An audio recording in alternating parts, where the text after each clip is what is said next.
Hey Sarah, it's Amy. Okay, so your question, I don't have it right in front of me, but basically your hiccup, I think you used that word, is to how to describe BGI or a tonal approach to somebody who is looking at things through a mechanical point of view, and they're wondering how an experience could be stored in physical tissue, whether it's an emotional experience or a chemical experience or a physical experience.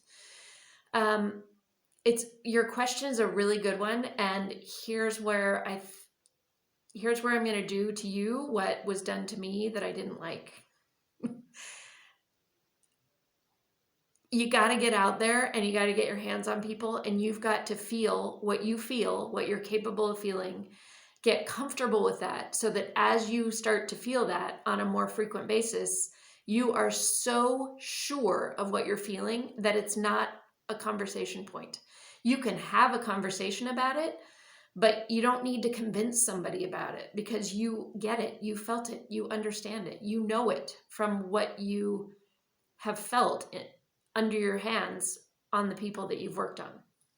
So when we try and convince somebody about chiropractic, we're trying to sell chiropractic. And I feel like that is a losing position because for those of us who have had chiropractic in our life and who have had literally life-changing experiences through chiropractic, whether it's a little change or a big change, there's no convincing that needs to happen. It's just that's what it is.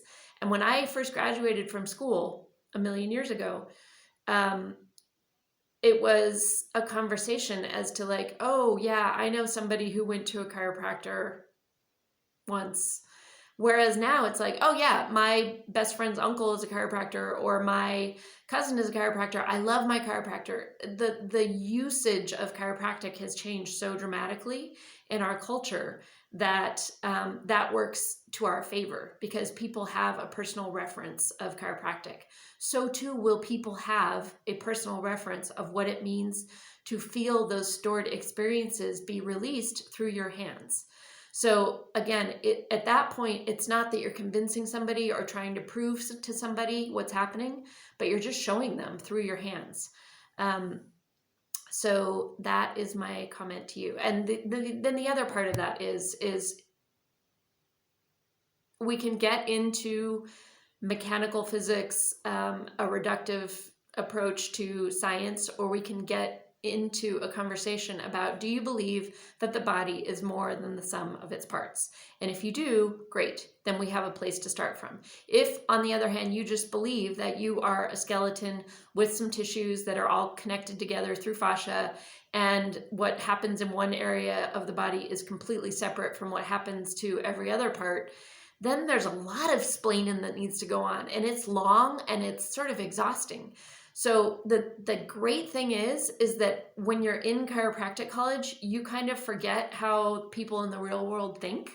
And people in the real world are actually much more connected than most chiropractic students are because not because there's anything wrong with you, but because of your training, which is now teaching you what we all innately know is that we are connected from top to bottom and that there is nothing extraneous in the human body, that everything works to perfection and beautifully.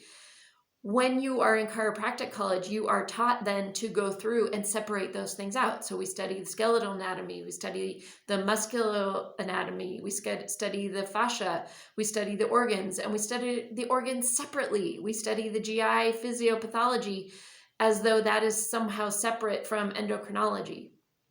And so what most people understand by living in their body and by being a human being is how connected we are. For those of us who have gone to the extra step of getting a doctorate in any type of human system, whether it's you are a gastroenterologist, you are a chiropractor, you are an obstetrician, any of those things, our training has us feel like those things are separate, where the reality is that most human beings remember that they are connected. So those are my two bits for you for today, Sunday in quarantine. I hope everybody's doing really well. And please, everybody, if you have something to add on this question about how to talk to people who are wondering how storage experiences can be stored in fascia or tissue in the human body, please feel free to add in. Thank you.